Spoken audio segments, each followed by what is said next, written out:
এটা কিসের ষড়যন্ত্র? আবার কি ওই ফেসিবাদদের কি প্রতিষ্ঠা করার ষড়যন্ত্র?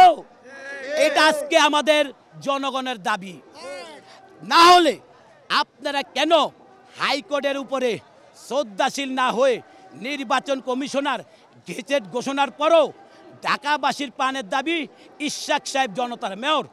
আজকে ঢাকাবাসী আমরা ইনকাম ট্যাক্স দেই, বাড়ির বিদ্যুৎ পানি, শুধু তাই না, আমার নিউ মার্কেট দোকান আছে, আমি দোকানেরও সিটি কর্পোরেশন ইনকাম ট্যাক্স দেই প্রত্যেক মাসে মাসে।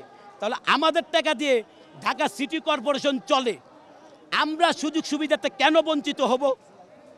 আমরা ঘর থেকে বেরোতে পারছি না, ময়লা আবর্জনা জায়গায় জায়গায়, বাসা বাড়ির থেকে ময়লা নিচ্ছে না, 4 দিন 5 দিন 1 সপ্তাহ হয়ে যায়, ময়লার দুর্গন্ধ না বিশ্বাস।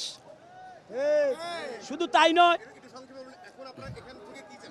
আমরা এখান থেকে চাচ্ছি জনতার মেয়র ইশরাক ভাইকে যে পর্যন্ত শপথ না নিবে, আমরা ঢাকাবাসী দল মত নির্বিশেষে, এখানে শুধু বিএনপির লোক নাই, ঢাকাবাসী আছে, বিভিন্ন এদেশের সাধারণ মানুষ আছে। এই যে এক মুরব্বী মাথা নাচায়, বলতেছে যে উনিও সাধারণ পাবলিক। তা আমাদের সাথে সবাই একত্রতা পোষণ করছে। আমরা পানের মেয়র, জনতার মেয়র ইশরাক ভাইকে যে পর্যন্ত শপথ না দিবে, আমরা রাত্র গভীর রাত হয়ে গেছে, আমাদের ঢাকা 10 আসনের মাটি ও মানুষের নেতা, নির্বাহী কমিটির সদস্য উপনির্বাচনে ঢাকা 10 থেকে নির্বাচন করেছেন, দেশনেত্রী বেগম খালেদা জিয়া তারেক রহমান দিয়েছেন। ইনশাল্লাহ আমরা আশা করি তিনি আবারও পাবেন।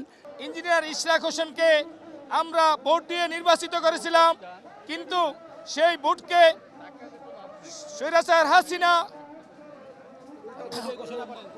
উল্টো ঘোষণা করে তাপসকে ওইখানে বসেছিল, কিন্তু আমরা তাতে সুবিধা করতে পারি নাই।